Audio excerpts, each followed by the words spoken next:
Buenas noches, mi nombre es Juan Pablo Erazo, soy estudiante de la Universidad Manuela Beltrán del programa Ingeniería de Software. En este video vamos a hablar sobre estructuras de datos. Bueno, ¿qué es una estructura de datos? Las estructuras de datos sirven para representar información en un orden. Son contenedoras de información. Además, son eficientes para almacenar información compleja, la cual nos ayuda para realizar búsquedas o consultas de manera más ágil. Estas estructuras se han utilizado millones de veces en programación, por lo que están entendidas y se sabe que funcionan bien. Cuando hablo de entendidas es que hay bastante información donde podemos analizar o buscar según nuestros requerimientos. Los arreglos. Una de las estructuras de datos son los arreglos. Estos también son conocidos como vectores o arrays, cuando son unidimensionales, o matrices cuando se trata de arreglos multidimensionales. La sintaxis para definir un arreglo en Java son el tipo de dato acompañado de corchetes, espacio, nombre del vector, y esto es igual a una nueva variable de tipo de dato, el mismo nombre, perdón, el tipo de dato que es el mismo que habíamos colocado al inicio, y la dimensión. Cuando hablamos de dimensión es el tamaño. Un ejemplo tenemos por aquí, en el cual tenemos este arreglo, donde tenemos el tipo de dato que es string, los corchetes, el nombre de la variable que es días y en este caso pues lo hemos de una vez inicializado con unos valores, los cuales son los días de la semana, lunes, martes, miércoles, jueves, sábado y domingo. Para recorrer el arreglo días tenemos que usar un ciclo, el cual es el ciclo for.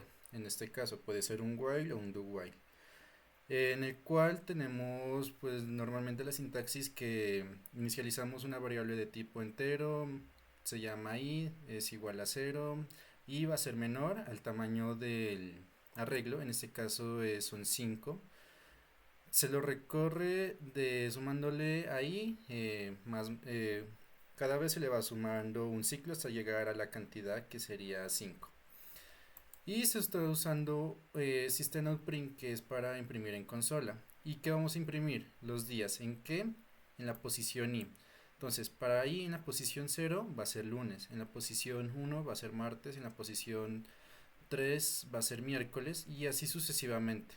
Perdón, en la posición, sí, en la posición 3 sería miércoles. Entonces, para recorrerlo, vamos a ejecutar para que puedan ver cómo se está. Como vemos aquí está los datos del arreglo, los hemos recorrido y el ciclo for terminó hasta cuando ya el i era menor al tamaño del array. Bueno, para ingresar los otros datos, por ejemplo, perdón, tengo aquí otro, otro array de tipo entero, se llama num y este tiene un tamaño de 5, en el cual va a almacenar 5 números que nosotros le ingresemos por consola. Voy a comentar este de aquí para poder que no se nos confunda. Bueno, entonces tenemos un método scanner el cual nos sirve para ingresar por consola los valores. Dice que nos va a aparecer un mensaje que ingrese su número y cada vez que nosotros ingresemos el número lo va a almacenar en la posición que esté en ese momento en el ciclo en la variable num. Vamos a recorrerlo. Entonces ingresa el número, va a ser el 3, ingresa otro número, el 2, el 5, el 7, el 9 y como podemos ver ahí están los 5 números que hemos ingresado. Los números son, para eso también usamos otro ciclo que es en el cual vamos a imprimir los números que se hayan almacenado en la variable num. Entonces, según la posición del ciclo for. Entonces, la posición 0, el 3, en la posición 1, el 2, el 5, el 7 y el 9, así sucesivamente hasta llegar a las 5 posiciones. Bueno, vamos a hablar sobre otra estructura de datos, la cual es son las listas enlazadas. Estas nos permiten representar un grupo de elementos, presentando como una secuencia. Guardar elementos del mismo tipo dentro de un nodo. Además, estas son lineales y además son dinámicas. Cuando hablo dinámicas, nos referimos a que las listas enlazadas podemos cambiarle su tamaño en plena ejecución. No hay necesidad de como los arreglos determinar un tamaño al inicio, sino que ellas tienen, pueden tomar un tamaño según lo que vayamos requiriendo. Las listas enlazadas manejan algo que se conoce como nodo. Eh, para la forma de inicializarlas o su forma la sintaxis, dice que nodo sería la variable nodo, la cual tiene un tipo de dato, o perdón, una variable a, y esta va a ser igual a un nuevo nodo con un nuevo valor que sería 5. Como vemos, los nodos o las listas enlazadas tienen un cuerpo, un inicio y un final. Las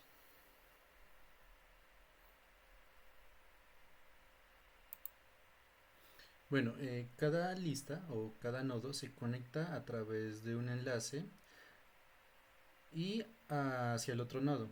Estas tienen una dirección, como vemos aquí, entonces tiene un objeto en el cual si solo agregamos un dato, sería el cuerpo, sería el objeto y el siguiente sería nulo. Si agregamos otro objeto, entonces ya no sería el final este, sino que el siguiente objeto ocuparía el lugar final y tendremos que decirle que no hay ninguno más, entonces sería un nulo. Bueno, para que me entiendan mejor voy a hacerlo con un ejemplo. Aquí tenemos nuestras listas, entonces hemos creado nuestra clase lista en el cual pues creamos dos referencias que en el momento no están apuntando a nada, entonces un nodo primero y un nodo último. Estas están vacías. Creamos una variable que se llama línea de tipo string, en la cual vamos a almacenar pues, los datos que ingresemos. La idea es que cuando nosotros por consola presionemos la letra A, podemos ingresar un dato. En este caso va a ser de tipo numérico. Y cuando presionemos la tecla P, va a imprimir los datos que hayamos ingresado. Entonces, usamos un ciclo while en la cual decimos que línea va a tomar pues lo que ingresemos por consola con escáner, y esta línea tiene que ser diferente a vacío.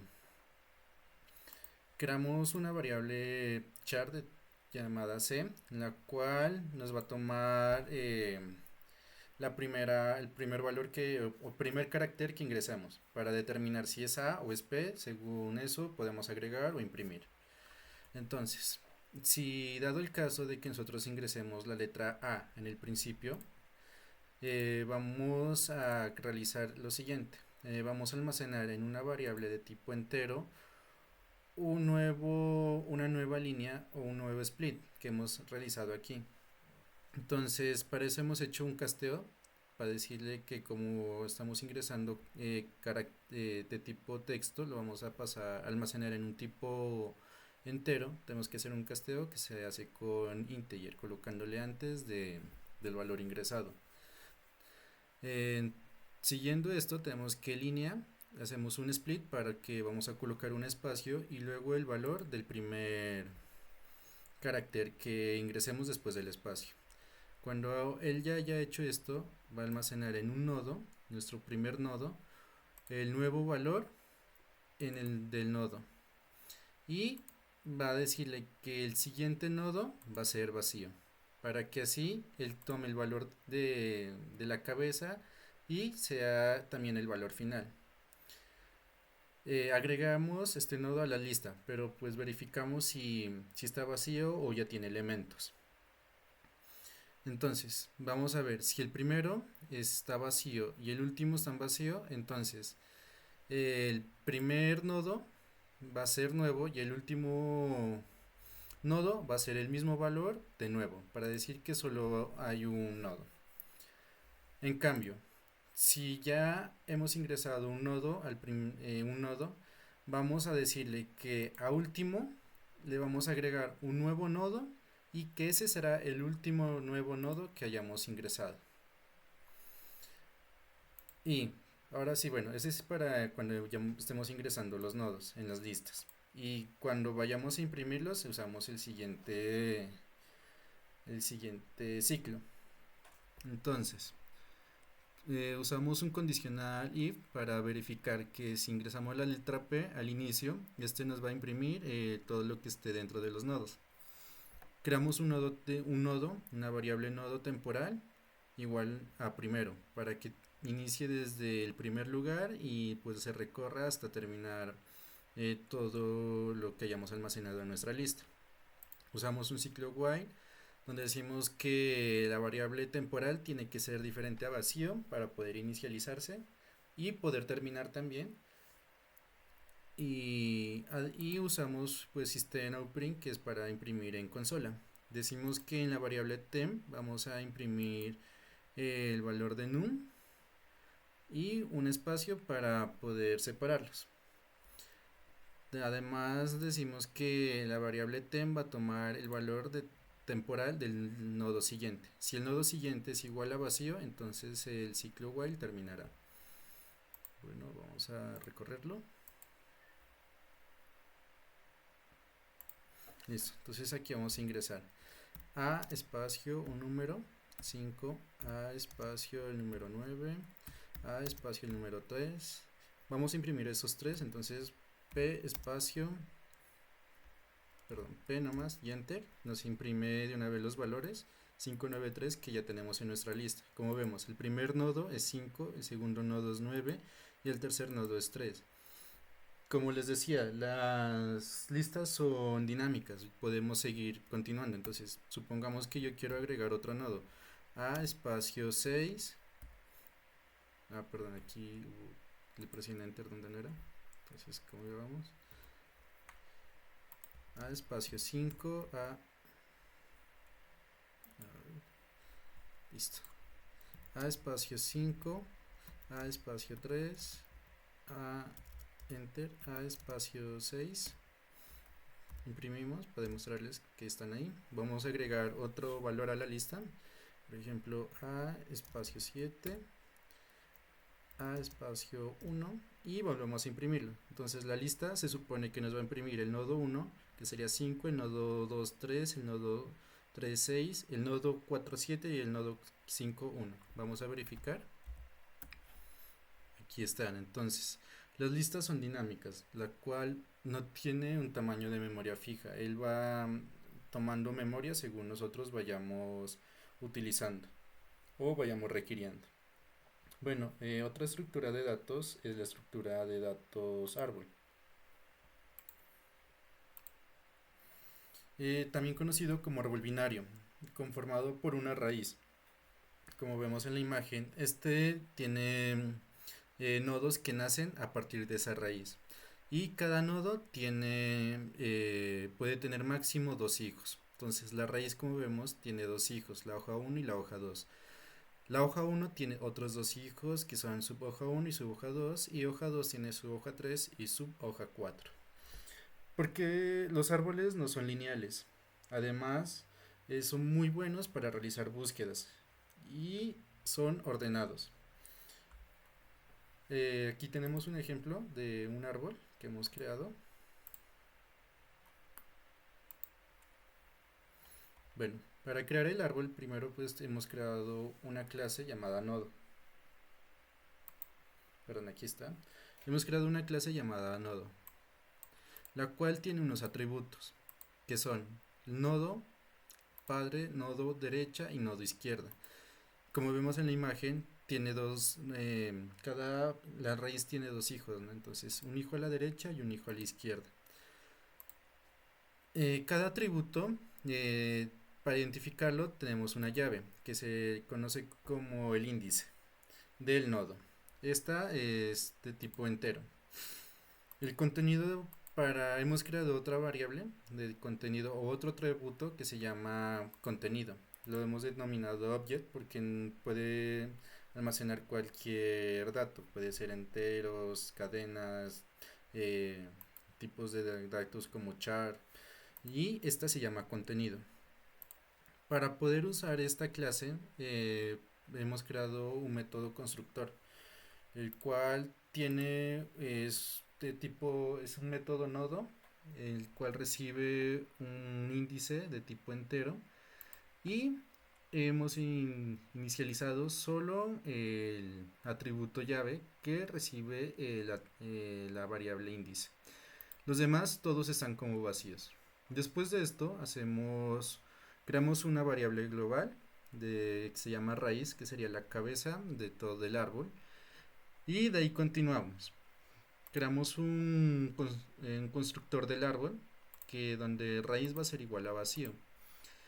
El contenido a insertar lo usamos con el método public llamado insertar, el cual recibe dos datos, uno que es entero, que sería y un objeto que en este caso yo lo llamé fruta, para poder pues tener algo de sincronía con el ejemplo.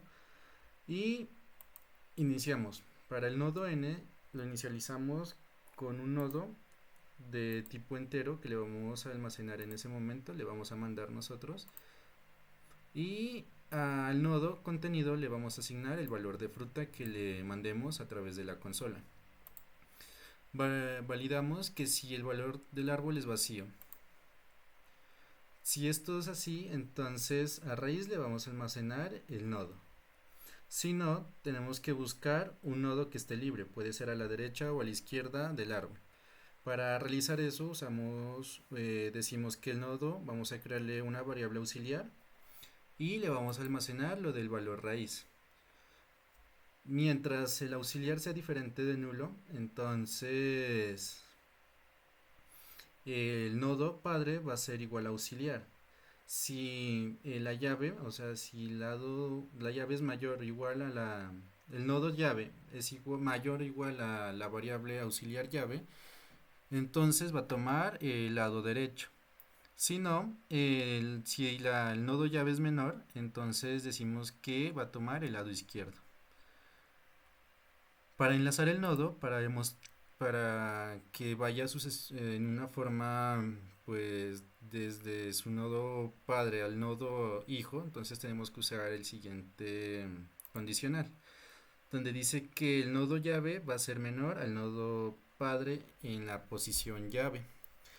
Y si eso es verdad, entonces el nodo padre va a tomar el lado izquierdo y va a tomar un igual al nodo que le hayamos asignado. Si no, el nodo padre derecho va a tomar un nuevo nodo o le va a generar un nuevo nodo al lado derecho. Y para recorrer el árbol pues hemos usado un orden que se llama inorden. Puede ser posorden o preorden, dependiendo de cómo queramos que nos muestre su organización en el árbol.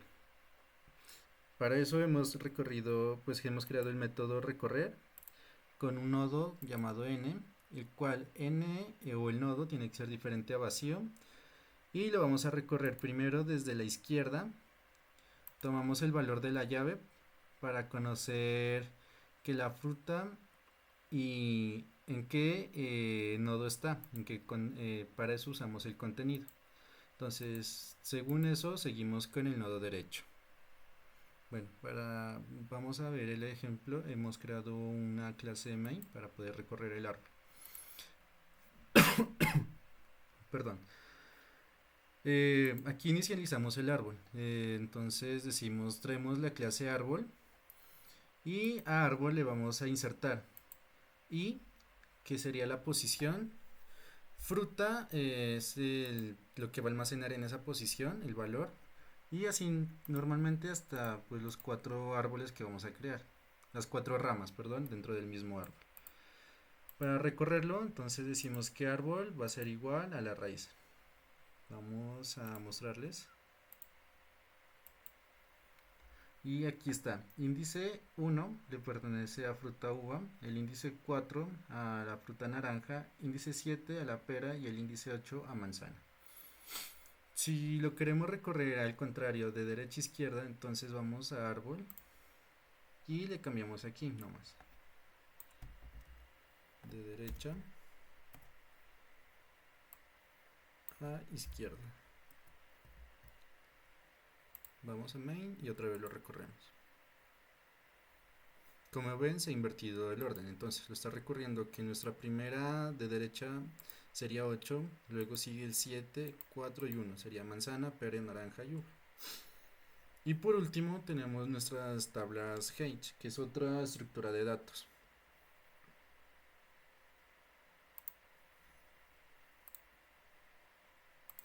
Bueno, las tablas hash, estas utilizan una llave o una clave para identificar datos. Además, la función hash transforma una llave a un valor índice de una regla. Las tablas hash son muy buenas para manejar gran cantidad de datos. Son rápidas para realizar ingresos y las consultas de igual forma. Aquí tenemos un ejemplo, entonces tenemos una llave, John Smith, que tiene un índice 873, una llave Lisa Smith y la llave Sam Doe. No importa en qué posición esté, nosotros le podemos asignar al índice una llave con su valor de registro. Entonces, vamos a mostrarle. Además, tenemos que tener en cuenta algo también. Las tablas hash no son lineales y son ordenadas, eso sí. Entonces, vamos con las tablas.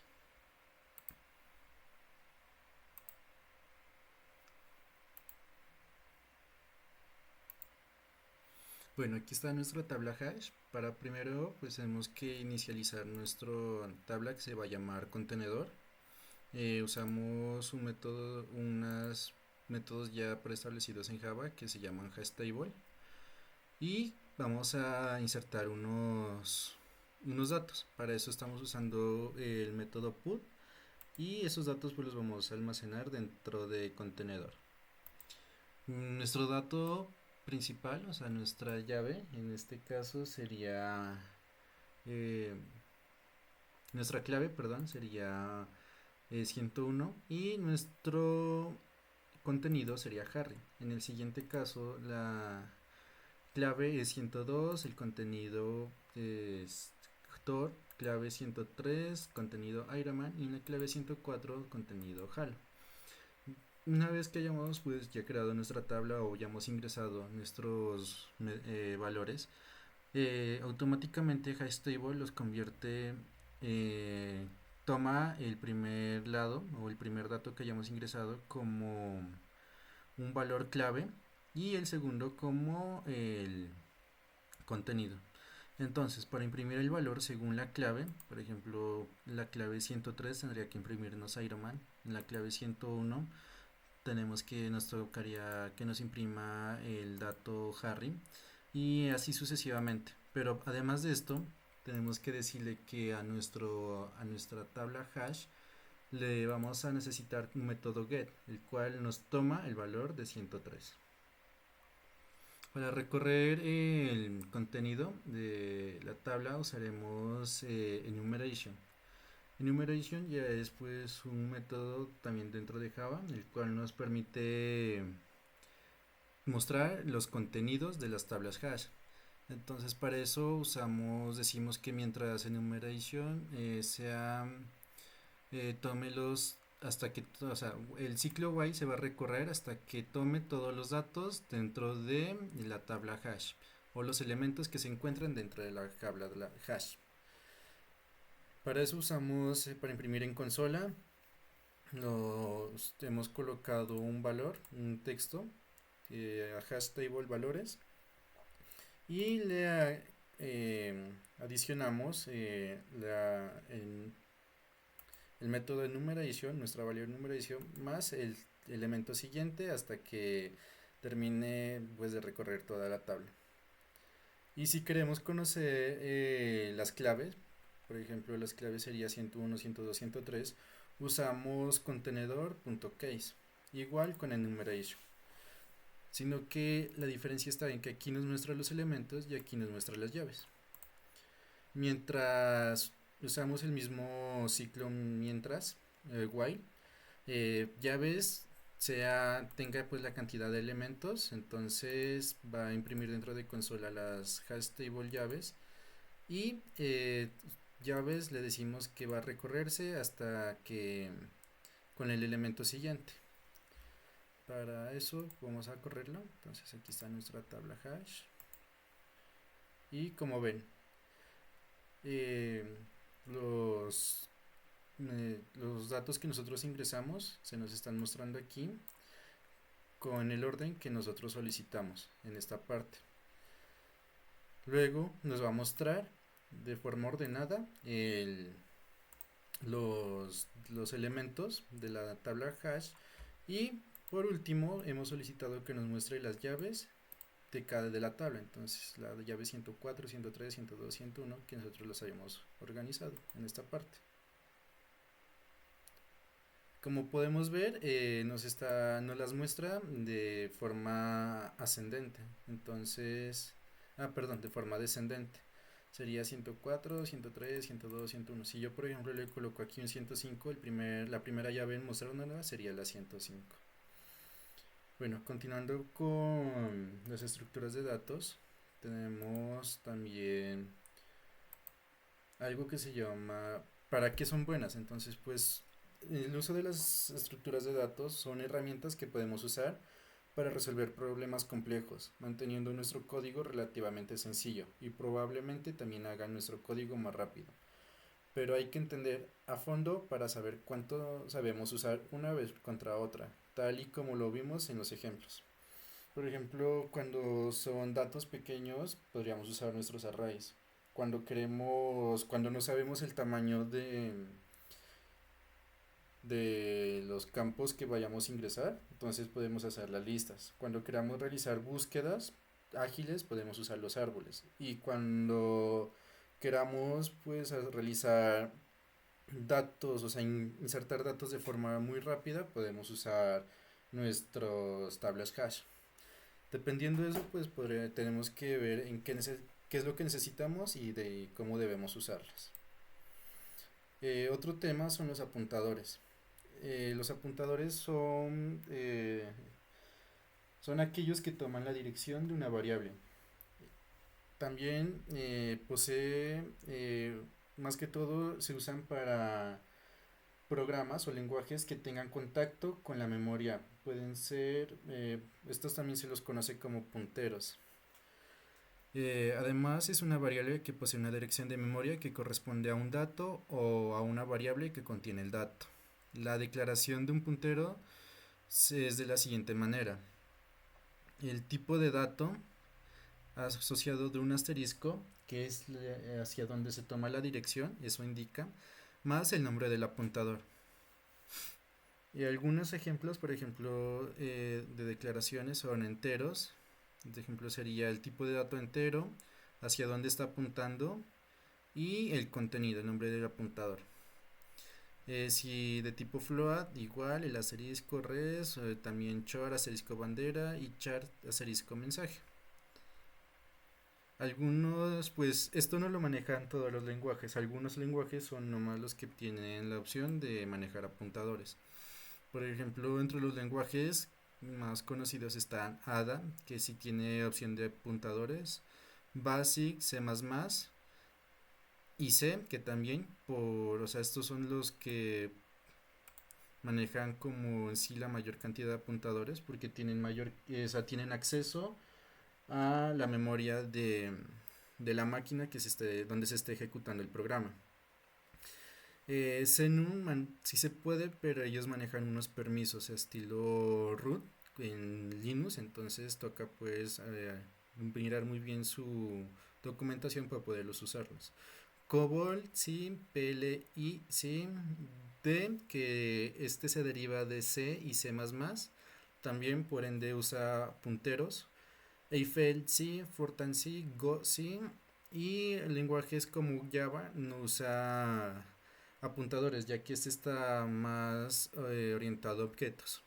Modula 2, sí, Oberon sí, Pascal en muy ciertas ocasiones, pero según lo que leía decía que también tiene unos permisos específicos y no tiene mucho acceso a la memoria.